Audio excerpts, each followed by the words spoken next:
God bless you. We have been looking at surprises all year long. Surprises, God surprises, God of surprises. And, I'm thinking that sometimes we're the victims of surprise, but oftentimes what God chooses to do is just bless us with a surprise. And I think maybe the greatest, if not the greatest, certainly one of the greatest surprises that God chooses to bless us with is the gift of friendship.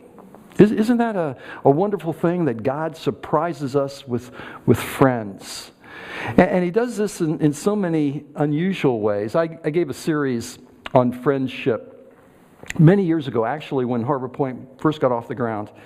Defined friendship this way: a friend is someone who comes alongside to encourage, challenge, and empower us to fulfill our God-appointed purpose.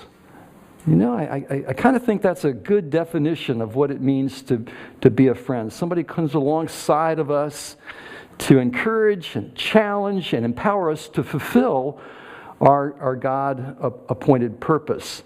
Unfortunately, in life, a lot of us have had people that we thought were friends, and they really didn't turn out to be friends at all. How many of us have had some of those things going on? We thought you were there coming alongside to encourage and challenge and empower us, but the truth of the matter is, no friend at all. You were self-serving, and you just used us to go to another level in your own life. You were just a stepping stone, and some of those people are difficult for sure. The prophet Jeremiah talked to King Zedekiah and said, "You know what, King, you have got friends who are really no friends at all." He said this to him: "They misled you and overcame you. Those trusted friends of yours, your feet are sunk in the mud, and your friends have deserted you." In your hour of need, the friends were just gone. I mean, when you really needed the friends, they were nowhere to be found. And, I think it's one of the hardest things is to say to somebody, those friends of yours that you think are friends, they're really no friends at all. How many of you have had to do that, say, with a teenager at some time or another? Those people are really not friends. Had to do that with some of Jared's friends. And I would say, Jared, those guys who are feeding you drugs, and those guys are just, and more than feeding you drugs, which is poison, they're feeding you lies about life, which is even more poisonous. And they're no friends of yours. They're not there for you. They're there to use you. And that's where a lot of us have been. I can't tell you how many kids at Christian Haven, I would ask them, why are they there? And they would say, well, it was my friends that got me into trouble. It was my friends. Well, those friends weren't friends. And then we go a step further. How many of you have had friends in the church who turned out to not be friends at all? These are people that you say, well, gosh, I would have thought if any place I could find people who are there to encourage and challenge and empower me to become all God has designed for me to be, it would be here in the church, and yet there have been those people that have turned out to use us and abuse us as well. Happened to King David, same kind of thing. In Psalm 55, he wrote these words: "If an enemy were insulting me, I could endure it. If a foe were rising against me, I could hide.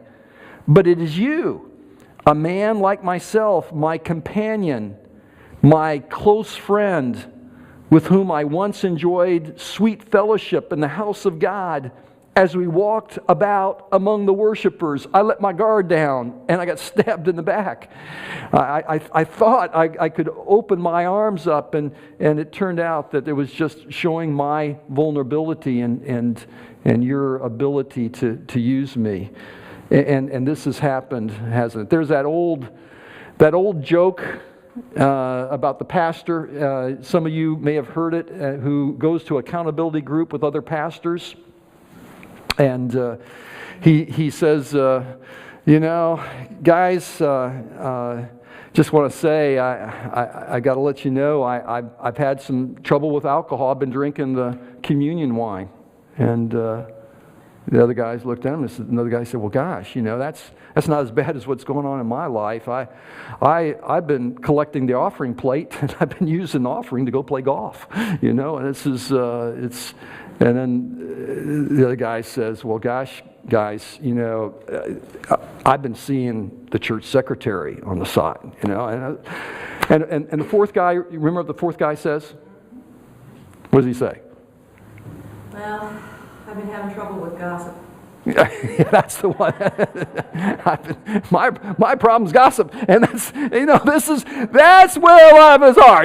Here's our accountability group, and right in the middle is the guy that's going to be telling all the stories. This is that's where a lot of us are. We've decided, gosh, who can I trust? And so we build these walls around ourselves. And yet Jesus said this, which is kind of remarkable. How many of you sometimes don't like the words of Jesus? Jesus, your words are a little bit hard. He said this, I am sending you out like sheep among wolves. I think do we have a picture here? Yeah. Can you tell the difference? The sheep among the wolves, and that's, he said, I'm sending you out like that, and in order to prepare yourself, I want you to be what? I want you to be as shrewd as snakes and as innocent as doves. Does anybody know what a snake is like? Anybody who does not care for snakes, you're kind of a snake, you're a snake hater. I heard recently somebody hated snakes so much that she poured some gasoline on it, threw a match on it. Did you hear about this? Yeah, and the snake slithered under the house and burned the house down. That's that's exactly right.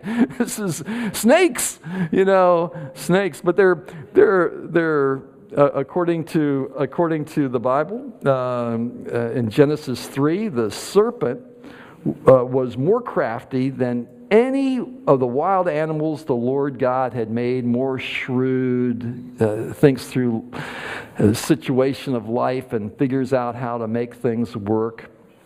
Did I have a picture? There is a snake, yeah. And that contrast with the snake is the dove, innocent as a dove. The scriptures talk about the beauty of doves. How beautiful you are, my darling. This is from the Song of Solomon. Oh, how beautiful your eyes behind your veil are doves. And then there's pathos of doves. I cried like a swift or a thrush. I moaned like a mournful dove. That's from Isaiah 38:14. Jesus talked about the spiritual spirituality or godlikeness of doves. He said, I saw the Spirit of God descending like a dove and alighting. He saw the Spirit of God descending like a dove and alighting on him. And maybe the passage that speaks most about the nature of doves, those found in Leviticus 12:8, it talks about the sacrificial nature of doves. I think I'm going to actually read that. I don't have that as a slide, but it goes this way. Leviticus 12:8. It says that these are the regulations for the woman who gives birth to a boy or girl. If she cannot afford a lamb, she is to bring 2 doves or 2 young pigeons, one for a burnt offering and the other for a sin offering. In this way, the priest can make atonement for her and she will be clean. Whose mom and dad brought a couple of doves? Yeah, it was Jesus. And I'm kind of wondering if Jesus is not dove-like, but also maybe snake-like in his shrewdness. Jesus was not naive. He didn't pull the wool over his eyes. He's not somebody who walked into, oh man, I'm getting crucified, and this wasn't what was going on. Jesus was shrewd and yet sacrificial. He was compassionate and yet also understood humans, understood people. That's the nature of who he was. And maybe when we find a friend who is encouraging and challenging and empowering to our God-fulfilled purpose, those people are people who are shrewd and compassionate, shrewd and sacrificial, shrewd and innocent. Maybe that's the kind of person that we say, well, that's a real friend.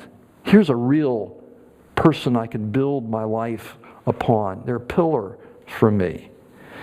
And yet these people are kind of hard to find. You seem like we find people of one spectrum or the other. We're either kind of shrewd or kind of compassionate. There seem to be one side or the other. How many of you might say, well, gosh, I'm a little less shrewd and a little bit more on the compassionate side? How many of you kind of weight to the compassionate side of the spectrum? Any compassionate side people? How about shrewd kind of people? The way to kind of think through things and want to be careful and cautious and make sure everything is in place. You know, this is we tend to go one direction or another. The story of Jacob and Esau was a story of a couple brothers, and actually I kind of think the story is about a wolf and a snake. This is really what I think is going on. We got Esau is kind of wolf-like, you know, he's out there to devour anything he can. He's strong, he's capable, he wants to stay on top, he wants to be on top, he wants to be number one, he wants everything for himself, he wants it right now, and he wants to use anybody he can to get there. And then you got Jacob, who's very shrewd. He knows how to use people. He knows how to use his brother's faults to get what he wants in life. And so the two twin brothers are really having some problems, especially when Esau realizes what Jacob has done to him, stolen his birthright, stolen his blessing. And so he says, my goodness, brother, I'm going to get you. When our father dies, you're done for. What's a colloquialism? You're toast. That's a good one. Was there another one? It's toast. Dead meat. Dead meat. Yes, dead meat. Yeah, toast. We got some wolf-like people around here. It's you're dead meat. You're toast. You're yeah. This is and look at this. Pat comes from New York City, and he comes from the Ukraine. So just got the dead meat. You got this kind of thing. And so Jacob does what a shrewd guy will do. He takes off. He runs.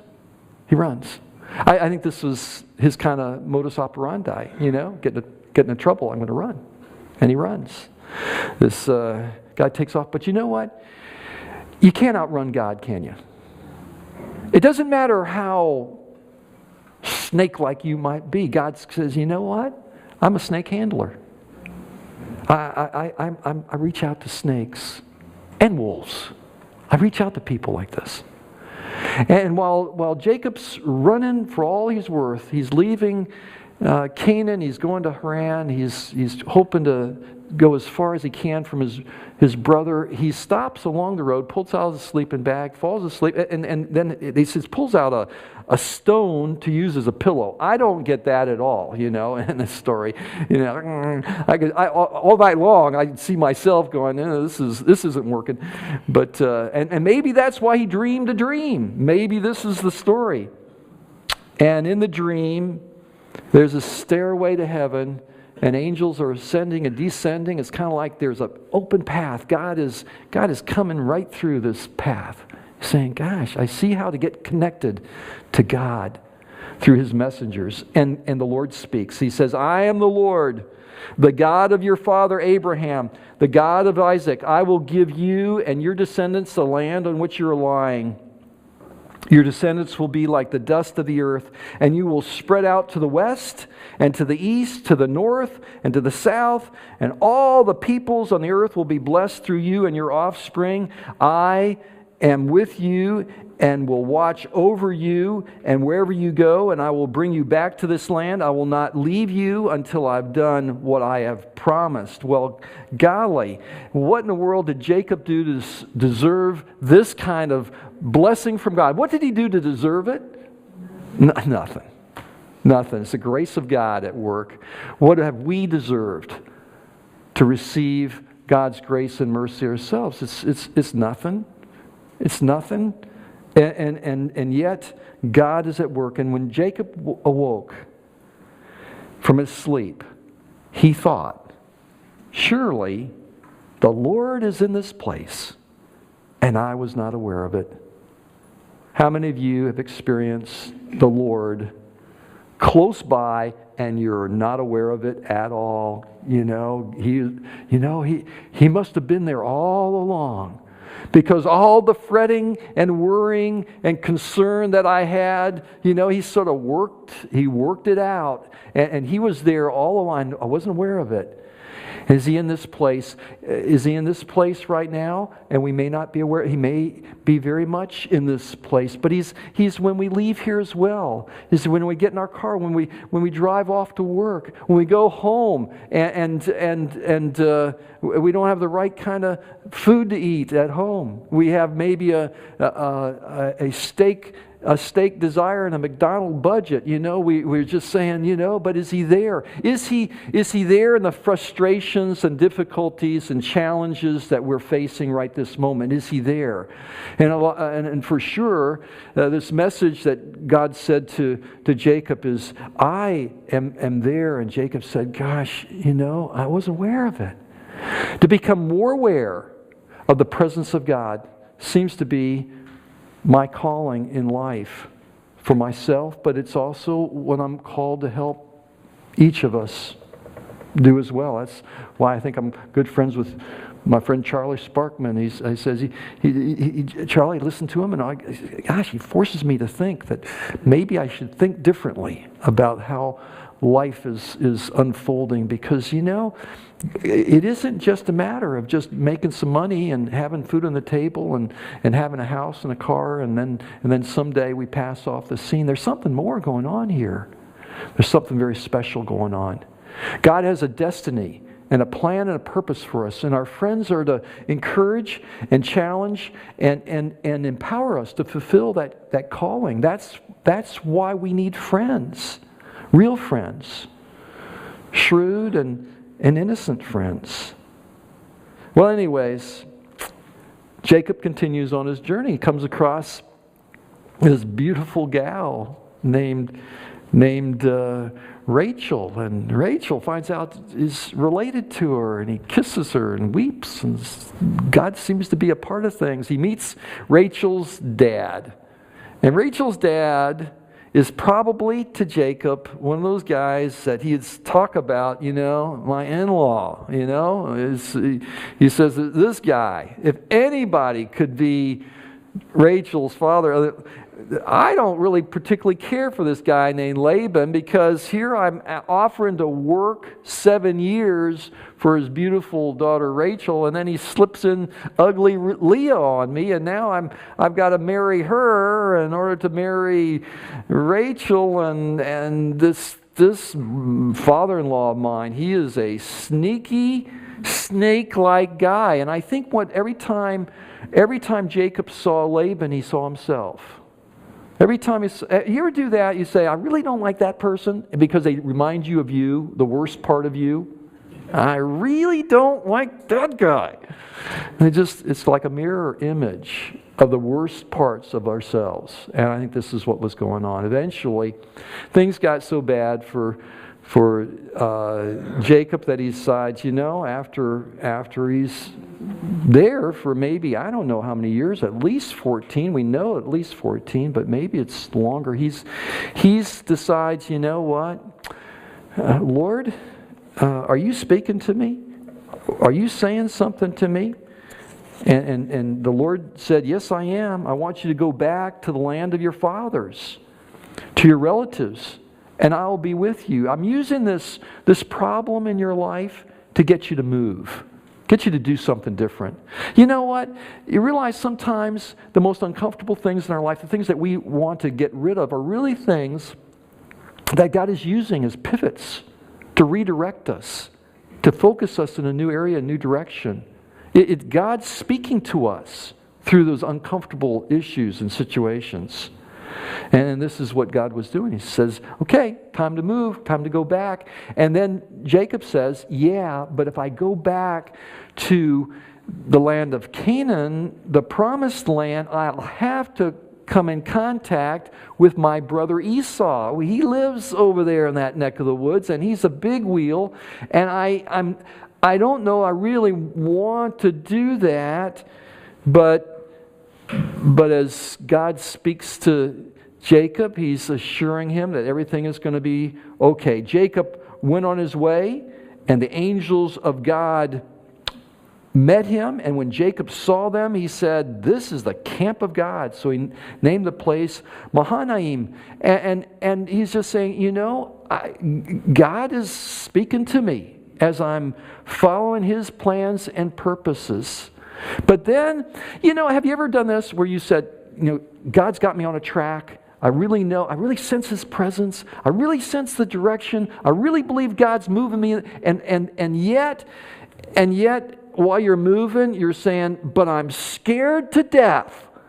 And I kind of wonder if I have not made a mistake. I mean, I kind of sense, I kind of feel it. I think this is the right direction. I feel like I'm going the right direction. But I could make a huge, and if I made a mistake, it's a huge one. It's going to be a big mistake. And for Jacob, he knew that if he faces his brother and God is not in it, he is really in for it. Because the last time his brother had spoken to him, you are, what's the word, Pat? You are dead meat. Dead meat, toast. Who said toast? You said toast. Oh, golly, how can I picked on Pat for saying toast. Joanne's one of that kind of hit person, this is toast and dead meat. It's just all those people over there were using those kind of words. Okay. It's a good thing that you guys are near the cross. That's all I can say. This is well. There's Jacob, and he's thinking, gosh, my brother's got 400 men, and he's coming my way. 400 men looks like an army to me. 400 armed men, they're coming my way. And it says, in great fear and in distress, Jacob divided the people who were with him into two groups, and the flocks and herds and camels as well. And he thought, if Esau comes and attacks one group, the group that is left may escape. He's wanted to use his shrewdness to deal with the situation at hand. And then what did he do? He spent the night in prayer. He prays, Oh God, Father Abraham, God of my father Isaac, Lord, you have said to me, go back to your country and your relatives, and I will make you prosper. I'm unworthy of all the kindness and faithfulness you've shown your servant. I had only my staff when I crossed this Jordan, but now I have become two camps. Save me, I pray, from the hand of my brother Esau, for I'm afraid he will come and attack me, and also the mothers with their children. But you've said, I will surely make you prosper and make your descendants like the sand of the sea, which cannot be counted. I'm scared to death. And on one hand, I'm scared to death, but I'm praying. He's kind of like he's saying, I'm praying, but I'm frightened. And so he says, you know what? I'm just going to pray. I'm going to pray. I'm going to pray like I've never prayed before. I'm going to pray like I'm wrestling with the very, very nature of God. And that's exactly what happened. He's praying, and as he does, God, through an angel or a godlike person, he's wrestling, and it seems like all night long, it seems like Jacob is winning this wrestling match. It's kind of interesting. Wrestling, it seems like Jacob is still in control of what this is going on. And it's kind of like, have you ever prayed and kind of you're controlling the prayer? You're controlling the destiny of the prayer. You're controlling how the outcome has to be in the prayer. This is my prayer, and Lord, you've got to bless me this way. I'm going to pray, and this is what Jacob did. And then at the very end, God touches Jacob's hip. It's just like a little touch, and Jacob's hip is out of joint. And this guy that seemed to be in control is no longer in control at all. And he prays one last prayer, but it's a little different kind of prayer. It's no longer a prayer of, I'm controlling what's going on. But he prays simply, I will not let you go unless you bless me, because I have no other way to stand unless you give me strength. I can't go on without you, Lord. I need you now. I wanted to take control, and now I can only put myself into your care and keeping. Reminding of what the Apostle Paul said, I want to know Christ and experience the mighty power that raised him from the dead. I want to suffer with him. If he touches my hip, so be it. Sharing in his death, so that one way or other I will experience the resurrection from the dead, but I know that I can't go on unless Christ gives me strength. Well, the next day, Jacob looks up, and he saw Esau coming with his 400 men, and so he divided the children among Leah, Rachel, and his 2 servant wives, and he put the servant wives and their children out front, and Leah and her children next, and Rachel and Joseph last, and then Jacob went on ahead. How did he get out there? He limped out there. And as he approached his brother, he bowed to the ground 7 times before him. And then the surprise. The great surprise. Then Esau ran to meet him and embraced him and threw his arms around him and kissed him, and they both wept. He had left a wolf, and he found a friend. He found somebody that was going to encourage and challenge and empower him for his God-appointed destiny. He found a friend, a surprise friend, somebody never thought would be a friend.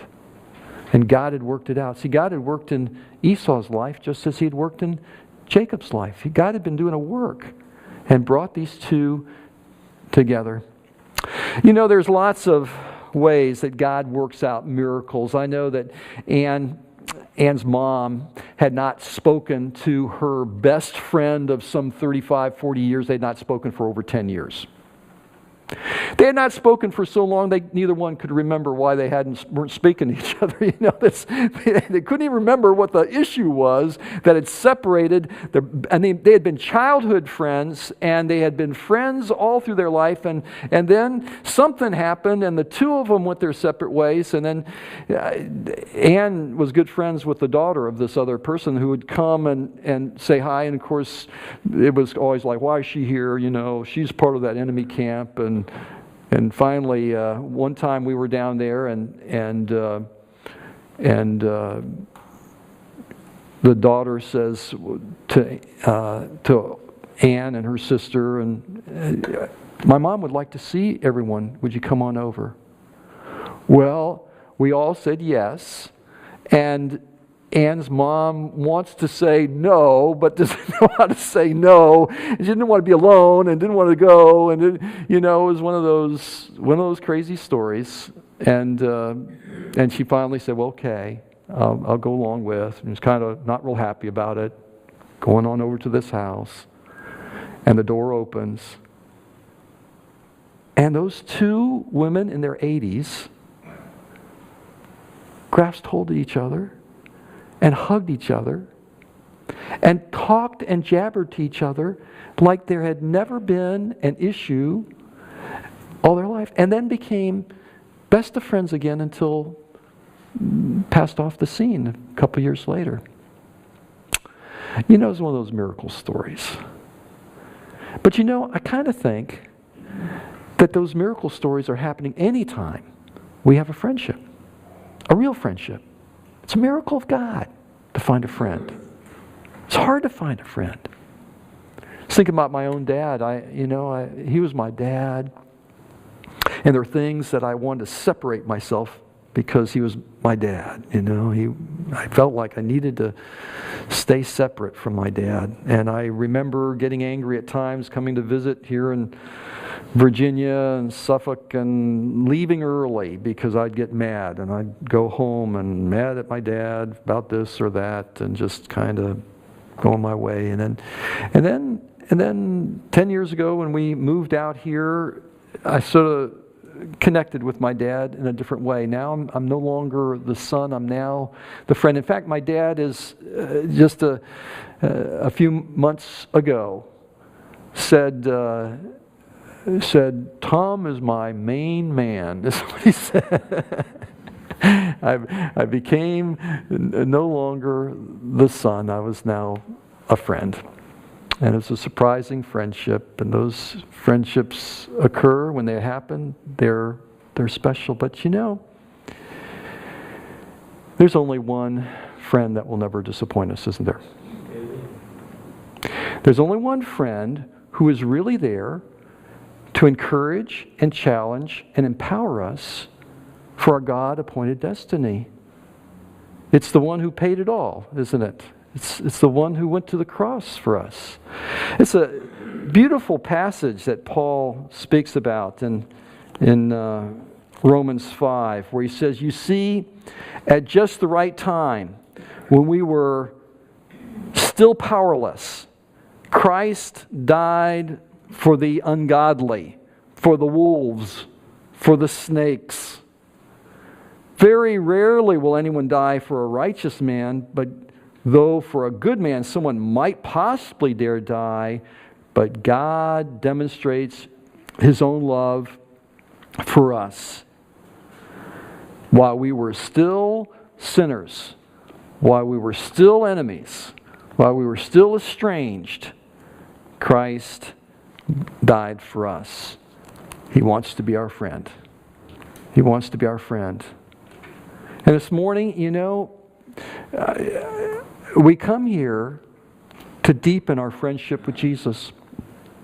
We come here to deepen our friendship with Jesus, but we deepen that friendship with Jesus in large measure by becoming deeper friends with the person across from you, with you, next to you, ahead of you. Somehow this is how God chooses to deepen our friendship with Him.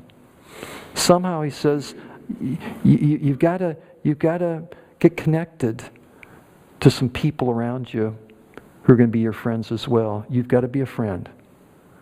You've got to be a friend in order to be my friend. Let's pray together.